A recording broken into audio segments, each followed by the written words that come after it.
He thought he had closed that chapter forever. But fate had other plans. This is the story of a man who built his fortune, lost his heart, and then found her, again only to discover a secret she had kept hidden behind her smile. A secret that would change everything. Enjoy the story. It was supposed to be just another charity gala obligation more than a desire.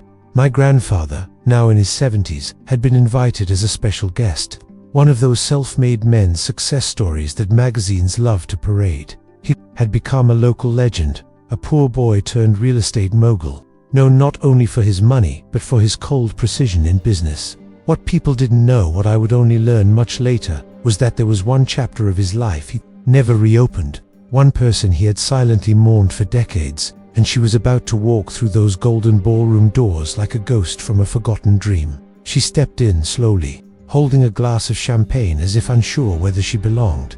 But my grandfather froze. His glass hovered mid-air.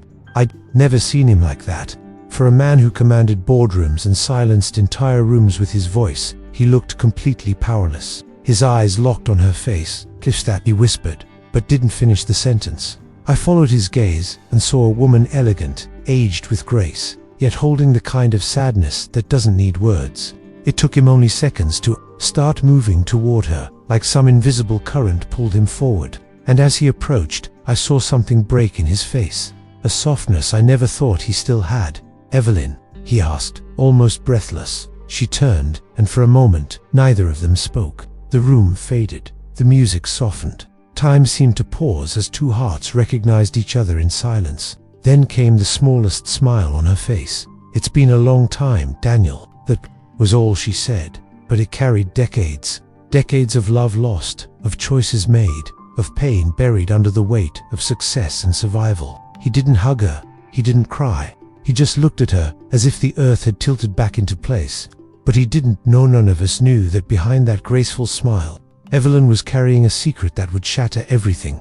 They moved to a quieter part of the room, away from the crowd, and I watched as they talked like old friends who had never really been apart. The years had painted wrinkles on their faces, but their eyes still spoke the same language. My grandfather, normally so composed, laughed in a way I hadn't heard in years. It wasn't the polite chuckle he gave investors, it was real, boyish, unguarded. Evelyn talked with her hands, touched his arm every now and then, and I could tell that whatever they once had was still flickering beneath the surface. And yet, something felt slightly off. Her eyes darted away whenever he asked too much. Her hand trembled slightly when she reached for her glass. She smiled, but it never reached her eyes. Later that night, he told me everything. "She was the one," he said, staring out from the balcony of the penthouse suite. "Before all this, before the suits, the jets, the real estate deals, I asked her to marry me. She said no. I didn't expect that. My grandfather rejected." "Why?" I asked. He took a deep breath. "She said I loved the idea of her more than I loved her." The words hung in the air, heavy, sharp. He never looked away from the skyline. She left the next day. I never saw her again. And then, quieter, until tonight. I didn't know what to say. For the first time, I saw that my grandfather hadn't just built his empire on ambition, he had built it on heartbreak. But something still bothered me. I had watched Evelyn that night, closely. She was happy, yes, but there was something guarded about her, something that didn't match the warmth in her voice. When I mentioned it to him, he brushed it off. "She's just nervous." After all these years, but I wasn't convinced. And neither, deep down, was he. The next day, he called her, invited her to lunch. She said yes, and that lunch turned into a dinner. And that dinner turned into 3 days in a row. They were inseparable again, as if fate had pressed rewind on a love story that time had refused to erase. But still, behind her smile, I kept seeing something she wasn't saying. A shadow, a countdown. On the 4th day, Evelyn cancelled dinner. My grandfather paced the living room like a storm trapped in a glass box. He didn't say much, but I could feel his anxiety creeping up behind his silence. He wasn't used to being left hanging. He was a man of control, of answers, of certainty. And Evelyn's absence stirred a kind of chaos he didn't know how to manage. She didn't sound well. He finally said, tired, said she needed rest, but his voice was hollow. Something was gnawing at him. He tried to act indifferent, tried to convince himself it was nothing. But when he called her the next morning and the call went to voicemail 3 times in a row, I saw his hands tremble. It was strange to see him like that, unguarded, vulnerable, uncertain. For a man who negotiated billion-dollar deals, Evelyn's silence shattered him more than any boardroom loss ever had. He sent flowers, then a handwritten letter.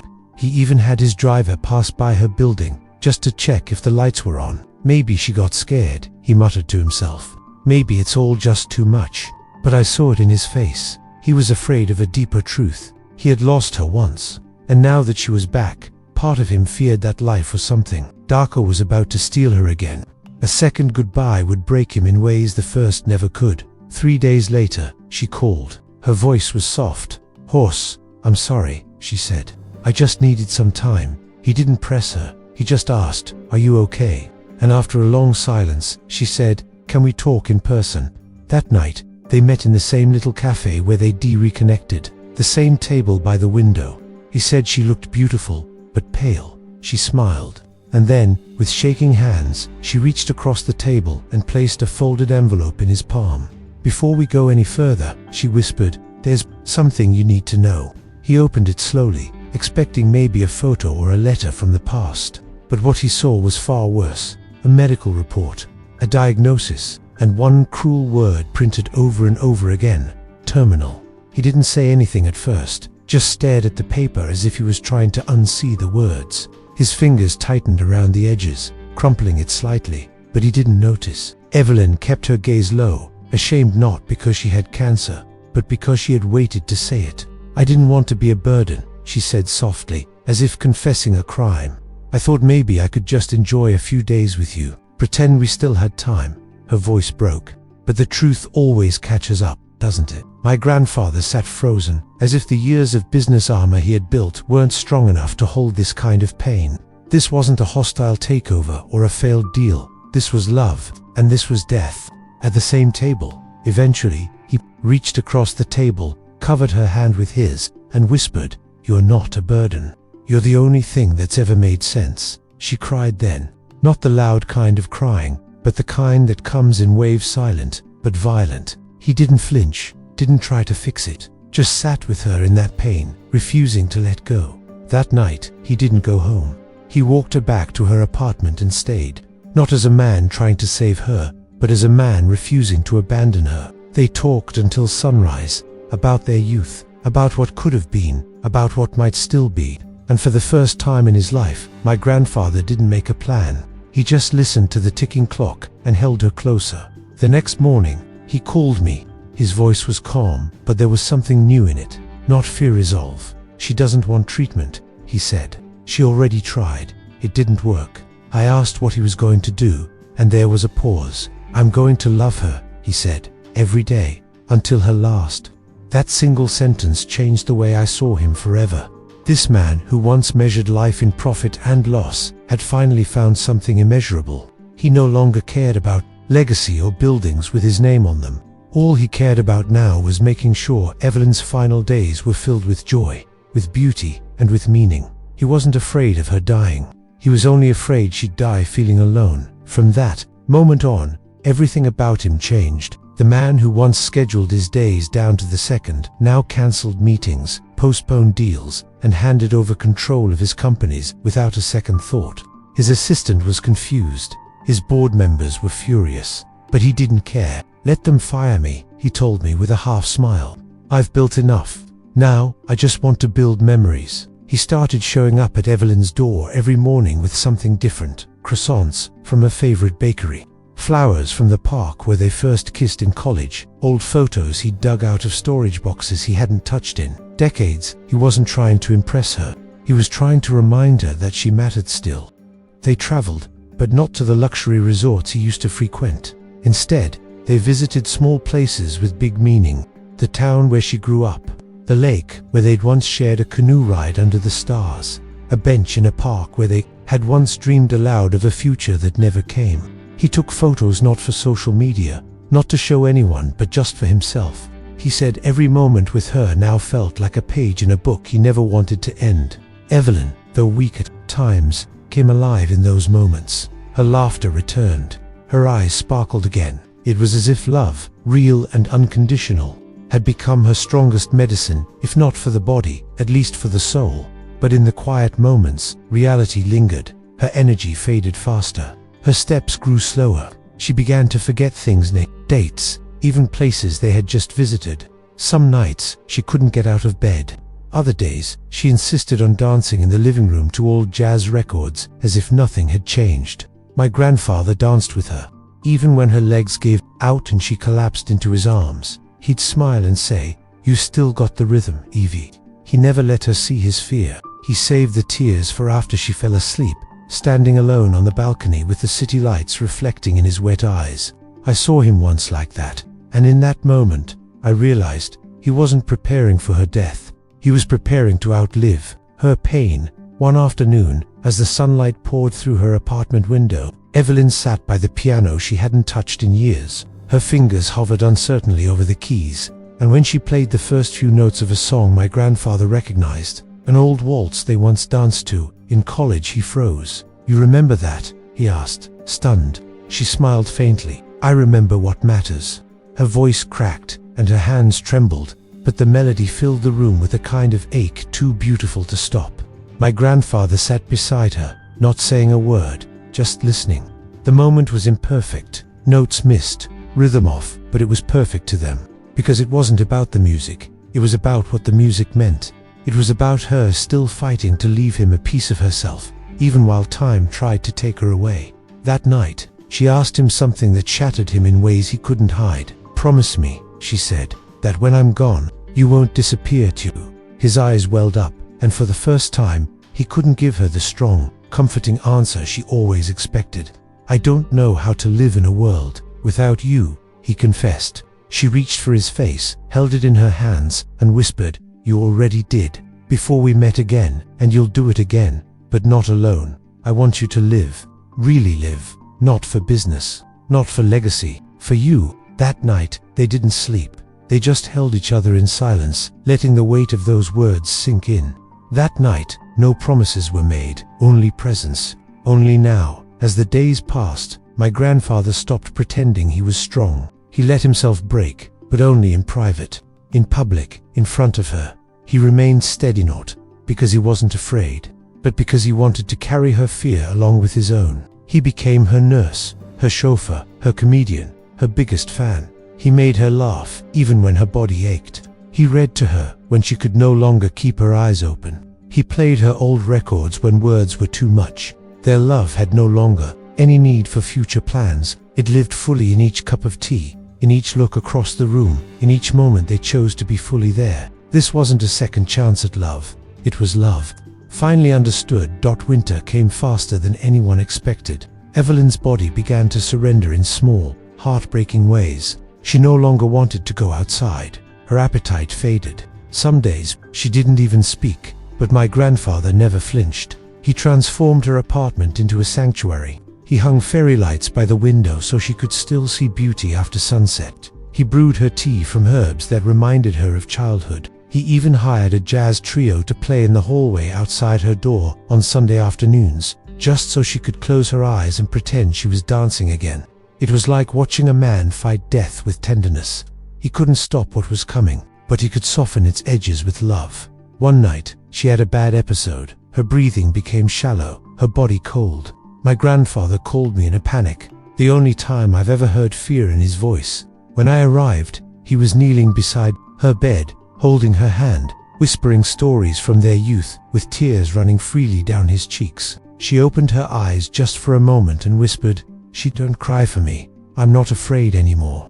That sentence broke something in both of us. She wasn't clinging to life, she had made peace, but he hadn't, not yet. He kept whispering, "Stay with me, just a little longer," as if minutes could be negotiated like business deals, as if love could bargain with time. After that night, he barely left her side. He slept on a recliner next to her bed, read poetry to her in the mornings, and played soft music as she drifted in and out of consciousness. Every time she woke up, she'd ask for something simple: a sip of tea, a page from a book, the sound of his voice. And every time, he was there, giving her exactly what she needed, without asking for anything in return. He didn't speak about what came next. He didn't ask about wills or funerals or final words. All he wanted was for her to know beyond any doubt that she was loved, deeply, fully, until her very last breath. The morning she passed was quiet. No alarms, no final goodbyes with music swelling in the background, just stillness. My grandfather had fallen asleep in the chair beside her, his hand still wrapped gently around hers. When he woke up, she was already gone. Her face was calm, almost smiling, as if she had slipped away in peace, wrapped in the warmth of his love. He didn't scream. He didn't break down. He just sat there, holding her hand, whispering, "Thank you," over and over again. "Thank you for coming back. Thank you for letting me love you again. Thank you for showing me what life was supposed to feel like." Hours passed before he even let go. I arrived that afternoon and found him still by her side. The man who once signed contracts worth millions without blinking now looked like a boy who had just lost his entire world. But there was something else. In his face, something I couldn't name at first. Not peace, not sorrow. It was a strange blend of both. He stood, walked over to me, and said, "She waited for me. I think she was holding on just to make sure I was really here." I nodded, too choked up to speak. "I told her I loved her last night," he said. "She squeezed my hand. That was the last thing she did." Then he smiled, faintly. What? A beautiful way to say goodbye. That night, he didn't want company. He didn't want condolences. He just wanted quiet. I offered to stay, but he shook his head. "I need to be alone with her memory tonight." I respected that, and as I walked away, I turned back to see him standing by the window, staring into the city lights, the same way he did when Evelyn had re-entered his life. But this time, he wasn't searching. He was remembering, holding on. And I realized something then.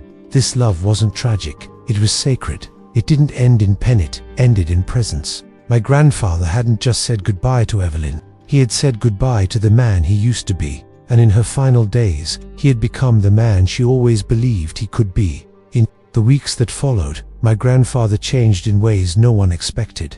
He didn't return to business. He didn't reclaim his office. He didn't chase distraction. Instead, he began writing, pages and pages, letters to Evelyn, memories they shared, thoughts he never said aloud. He said it helped him stay close to her. Every morning, he'd sit at the same small cafe where they had reunited and write as if she was still listening. Some days he smiled, some days he cried, but he always showed up. "This is my ritual now," he told me. "If I stop talking to her, she'll really be gone." He didn't write for healing. He wrote for connection. People around him didn't understand. They whispered, worried he was stuck in grief, that maybe he had lost his mind. But I knew better. He wasn't stuck, he was present. More present than ever. The man who used to obsess over stock prices and expansion plans now spent afternoons planting flowers in Evelyn's favorite park. He donated anonymously to cancer research in her name. He even funded a music program at a small community school she once taught at. It wasn't about charity, it was about continuity, about leaving behind pieces of her in places that needed her light. It was his quiet rebellion against forgetting. His refusal to let the world move on as if she had never existed. One evening, he invited me over. He handed me a box old wooden and heavy with time. Inside were all the letters he had written to her, bound with a crimson ribbon. One day, he said, "You'll tell someone this story, not because I want to be remembered, but because she deserves to be." I nodded, swallowing back emotion.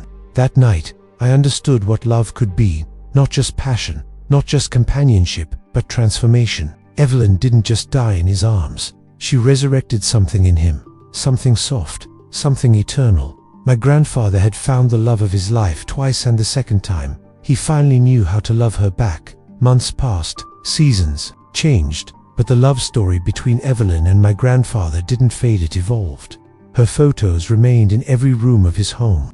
Her name was spoken often, not as a wound, but as a light. He began hosting small gatherings at his house, not for business or show, but to bring people together around stories, real ones. He'd share how they met, how they danced barefoot in the rain once, how she taught him to slow down. People would cry, others would laugh, but everyone left feeling something they hadn't felt in a long time.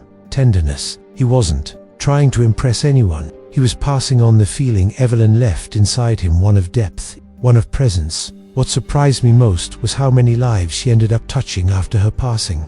The music program he started in her name grew rapidly. young girls began learning piano on donated instruments, each one engraved with a tiny brass plate for Evelyn, who played with her heart. Some of them didn't even know who she was, but they played as if they did. My grandfather would sit quietly in the back of recitals, eyes closed, hand resting over his chest, as if listening to more than just music, as if hearing echoes of her soul carried in every note. He once told me, "I used to think love was about forever. Now I know. It's about how deeply you feel, even when forever isn't promised." Even I changed. Watching him love her, lose her, and live after her taught me more than any book or sermon ever could. I stopped rushing. I started listening. I began asking questions I used to avoid about meaning, about presence, about letting go. One night, as we sat on his porch watching the sunset, I asked him if he had any regrets. He shook his head. "Only that I didn't find her sooner. But then again, maybe I wasn't ready back then. Maybe love had to wait until I was soft enough to hold it without breaking it." That sentence stayed with me, because in a world obsessed with chasing more, my grandfather had found everything in one woman, in one second chance, in one fragile goodbye. 1 year after Evelyn's passing, my grandfather did something unexpected. He sold the penthouse, the mansion, the yacht, every luxury asset that once defined his status. When I asked him why, he said, "None of it holds her scent. None of it echoes her laugh." He moved into a modest cottage on the edge of a lake, the same one where he and Evelyn once rode under the stars in their youth. It was quiet, old-fashioned, and surrounded by wildflowers she used to love. He said he wanted to live the way they might have lived if he had chosen her back then, instead of the chase. And somehow, that small house became more alive than all his skyscrapers combined.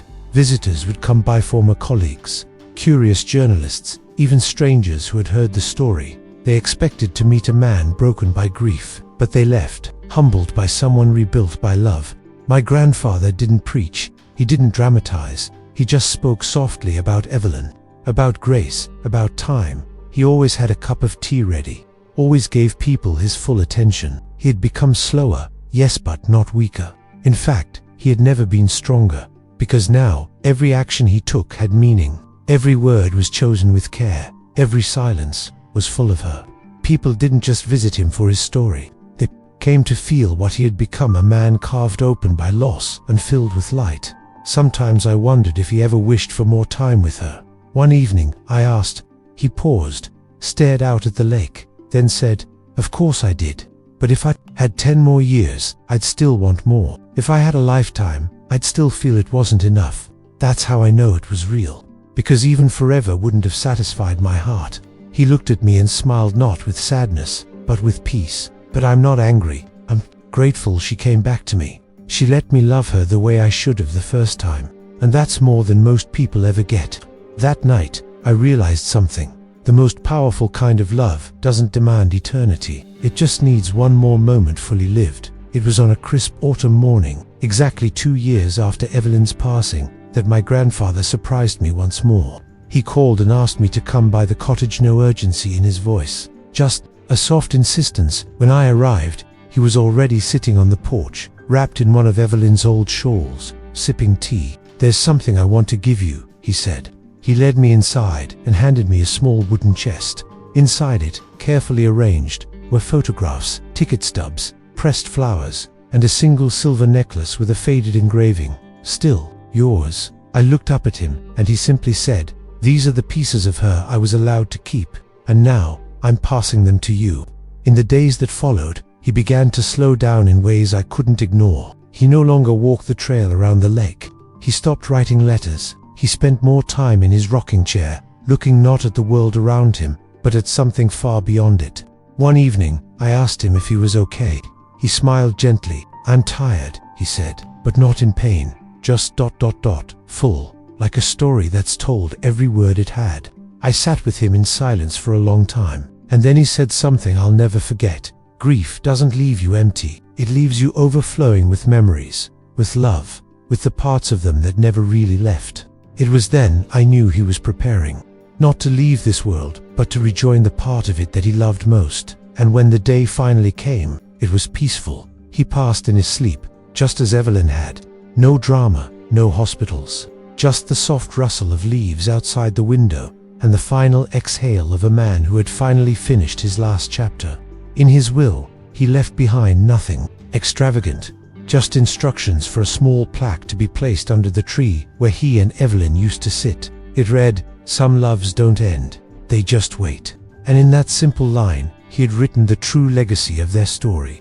Not one of money, not one of loss, but of presence, the kind that doesn't fade when life ends. Because it was never built on time to begin with. After the funeral, people came from places I had never heard of. Former employees, old classmates of Evelyn, children who had benefited from the Music Foundation.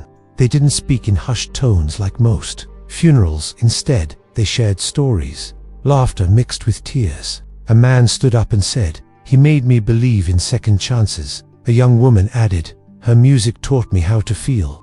It was then that I realized this wasn't just the end of a love story. It was the ripple of something eternal. What they built together, even in so little time, had planted seeds in hearts far beyond their own. Their love, brief as it was in its second act, had become a lighthouse for those of us still walking through fog. I kept the wooden chest. I placed it on a shelf above my writing desk, where it watches me every day. Sometimes, when the world gets too loud, I open it and hold that silver necklace in my hand. I remember her laugh, his silence, their dances in the living room, and I remind myself, it's not the length of a story that gives it weight, it's the truth inside it. My grandfather once told me that time was a thief, but I disagree. Time didn't steal Evelyn, it gave her back to him, even if only for a little while. And in return, she gave him back to himself. That's not theft, that's grace. Now, when people ask me why, I always pause before making decisions, why I move a little slower, listen a little deeper. I tell them about Evelyn. I tell them about the man who spent decades chasing everything, only to realize the thing that mattered most was a hand he had once let go of, and how, when life gave him one more chance to hold it, he held on as if the whole world depended on that grip.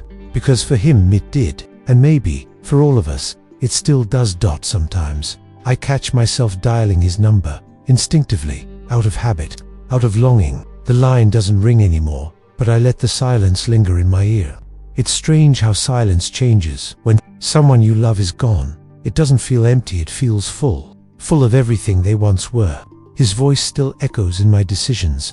Her music still plays in quiet corners of my day. They left this world, yes, but not my world. Not the one they shaped with their love. I hear them in the pauses. I feel them in the stillness. That's the thing about certain people. They don't leave behind space. They leave behind presence. I walk by the bench under the tree where their plaque sits almost every weekend, sometimes alone, sometimes with someone new. But every time I sit there, I remember the quiet strength in their story. They didn't win against time. They didn't beat cancer, but they defeated something greater, regret. They didn't let fear steal their last chance. They chose love, fully, fiercely, without trying to preserve it or protect it. They let it burn brightly, even knowing it would soon go out. And that kind of love doesn't disappear. It transforms. It becomes a compass for those of us still looking for our own way home. I used to think I needed more time with him, more answers, more conversations. But now, I understand that everything I needed was already given. Not in the lectures, not in the advice, but in the way he loved her, in the way he changed for her, in the way he stayed when it would have been easier to run. That was his final gift to me, not money, not inheritance, but a living example of what it means to choose love when it costs you everything. And if I can carry even a fraction of that in how I love, how I live, then he's still here, she's still here, and maybe they never really left. Years have passed. Life has moved on, as it always does. New buildings have gone up, names have changed, and the world spins forward, indifferent to the small heartbreaks of ordinary people. But for me, that story never truly ended. It lives quietly inside me, in the way I choose to be present, in how I look at someone when I say I love you, and in how I no longer wait for the perfect moment to express what matters. My grandfather's love for Evelyn didn't rewrite history, but it rewrote him, and through him, it rewrote me. He taught me that the most beautiful things in life often come after the damage, after the delay, after the detour. Now whenever I'm faced with a decision, big or small, I ask myself one simple question: what would he do if she was still here? Not as a ghost, not as a memory, but as a real woman sitting beside him, asking only for honesty, for time, for tenderness. And every time I answer from that place, I feel like I'm honoring them, not just their love story, but what it taught me about mine, about all of ours. That love is not something you chase, possess, or even protect. It's something you show up for every day, especially when it's inconvenient, especially when it hurts, especially when it's fleeting. So if you've ever loved and lost, or feared loving again, let this story remind you it's never too late to choose presence over pride, vulnerability over safety, love over fear, because sometimes the most important chapter of your life begins long after you thought the book was closed. And if you're lucky, if your heart is open, you might just find your Evelyn, or become someone's Evelyn. And if you do, don't waste it. Don't wait. Don't look back. Just hold their hand like it's the last time, and love them like you've already said goodbye.